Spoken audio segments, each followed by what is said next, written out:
I always got to look good in this. So we're here with Chris Wilkinson, and we are not at the DriverCheck booth. How are we doing, Chris? Good. Thanks, buddy. I'm good. I'm doing really well. Okay, so you and your teammate, who's hiding, we're blocking her, but she's gonna wait. Look, there's just a hand. It's like the Queen's wave. There's just a hand. All right. So how's it feel working here? What are you doing at DriverCheck Summit? I'm here supporting Fitness for Duty. All right. Okay. So now because you started on the cognitive side when it first came in. That's right. Yeah, I was inspired by it. Yeah. It was exciting to see the ways to be able to evaluate somebody's impairment level and actually make decisions based on science. So to me, it got me really excited. Yeah. Oh, okay. So now what's changed since, was it 4 years ago that this started? When did it start? The first conference? When I got involved, yeah. You got involved like a year after the first time That's right. It was 2019, I think, when Impirica first came out to a Fitness for Duty Summit. And they've been coming ever since virtually for a couple of years. But what's big thing that's changed is mobile technology. Oh, okay. So back before the mobile technology came into play, it was a large stand-up computer that was based on the science developed at a University of Alberta. But now they've been able to take that information, take that science, and put it into something that's a lot easier to implement within an organization, but then also to carry with you. So you don't have to just take a big computer, throw it on your back. You can just throw that into your luggage. Now, originally it was to testing old guys like myself. Are we going to still make it? Will we drive the truck off the cliff? All that. But I think it's changing, right? I think cannabis and all that's changed it, hasn't it? Yeah, so it was originally designed to evaluate an elderly population of drivers back when it was the University of Alberta. Old guys like me, you can say that. Okay, old guys like you. But it has evolved into a commercial tool that does evaluate at all different age levels, and it's age normed evaluation. So if somebody's 30, they're only scored against people in the age range of 30, 70, 70. So it is based on those age groups. Yeah. There is a natural decline to cognitive functions as you have experienced yourself, as we talked about, as you get older. So that's also weighed into it too. Even in the presentation we saw today, but the older population do start to slow down in some of the tasks that they perform and their cognitive functions, but that is built into this weighting measure as well. Have you gotten into all that? That presentation was quite in depth. Have you gotten into that part of it, or are you still kind of frontline, hey, this is what it does? Oh, yes. So I love the back end side of it. Like the science is exciting, especially working with Dr. Singh Hall. He's working with our team and our data scientist, Dan Scott, as well. So having them work together to really build out these case studies and the validation studies. Like the validation studies are already there, but they're reinforcing them. Right. And then we're also looking at other improvements to our assessments that could even be more predictable. Right. So I love the back end stuff because the back end science is what drives us. The technology supports the services that we offer, and then we're able to bring a valid product to somebody. So what are you seeing in the field now? Has there been some change? Some companies that have taken this on that maybe didn't think their workforce was having any issues and now found out that half of us are?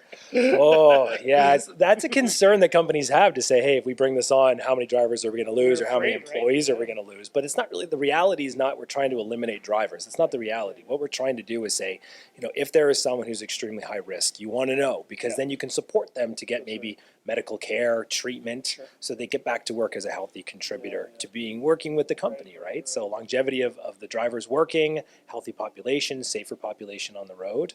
So yeah, there is that concern, like almost a status quo bias, where companies say, well, hey, it's working for us now, why fix it? But then I have to present to say, is it really working? Like, what are you missing? And one of the things I'm presenting now is, what is your road test not telling you? So kind of taking our science and showing them how it fits into their program. Yeah, if that answers your question. Yeah, I don't know. I'm not even sure what my question is because I'm having cognitive functioning testing problems. No.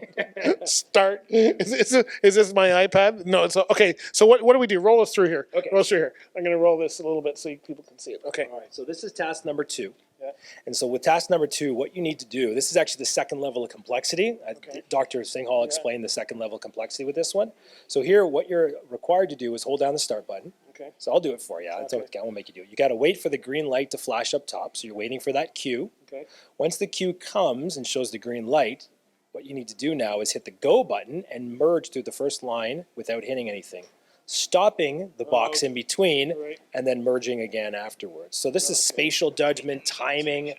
This has to do with risky behavior as well. So we have found that with this assessment that people will actually try to get through all the lines. Maybe it was because they didn't have enough quick reaction time to hit the stop button. We also measure that. Are they missing the stop button? Did they actually try to get through? Will they do it again? Will they repeat this risky behavior? And all that's being measured into our science as well. This should be called shopping mall. This is how we do it, right? You go through one. Oh, I don't see anybody coming. You cut through the next space. Yeah. It's the same thing. That's cool. So now, what is that? If you hit the side, the line, yep. What does that mean? Does that mean you just were too quick on the button, you weren't quick enough on the button, or you actually don't know what you're doing? Like, how does that now change? Tell you what's the next step? Yeah, so there's a lot of things that are measured, right? So within this, around 11 cognitive functions that we're measuring with this assessment. Now there's 4 tasks, so that's built in all 4 tasks. I think there's like 75 cognitive faculties that we're measuring. So we're also looking to see engagement. Like, are they actually able to engage? Some people will sit there and say there's no safe time to go. So we're measuring the time it takes. Will they time out before they actually go? Right. Impulse control. How quick will they try to tap it? How long does it take them to hit the stop button before they get to the next? So all that's built into the science of the assessment to then provide a company with the insight of whether or not that person is actually impaired. At risk of impairment in certain cases. But if we're too slow, we go have a chocolate dessert from the table over here and then we come back. Is that how it sugar rush? Yeah, if that's going to help you. I don't know, some people, if what we heard from a presentation, cocaine seems to speed you up too, right? Hey, so. I'm in for those.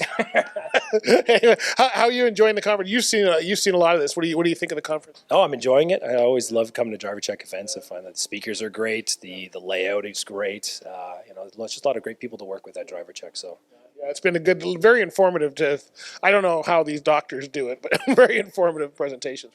Absolutely. Yeah. Great. Well, thanks for your time, buddy. Good to see you again. Good to see you too. Thanks. Good.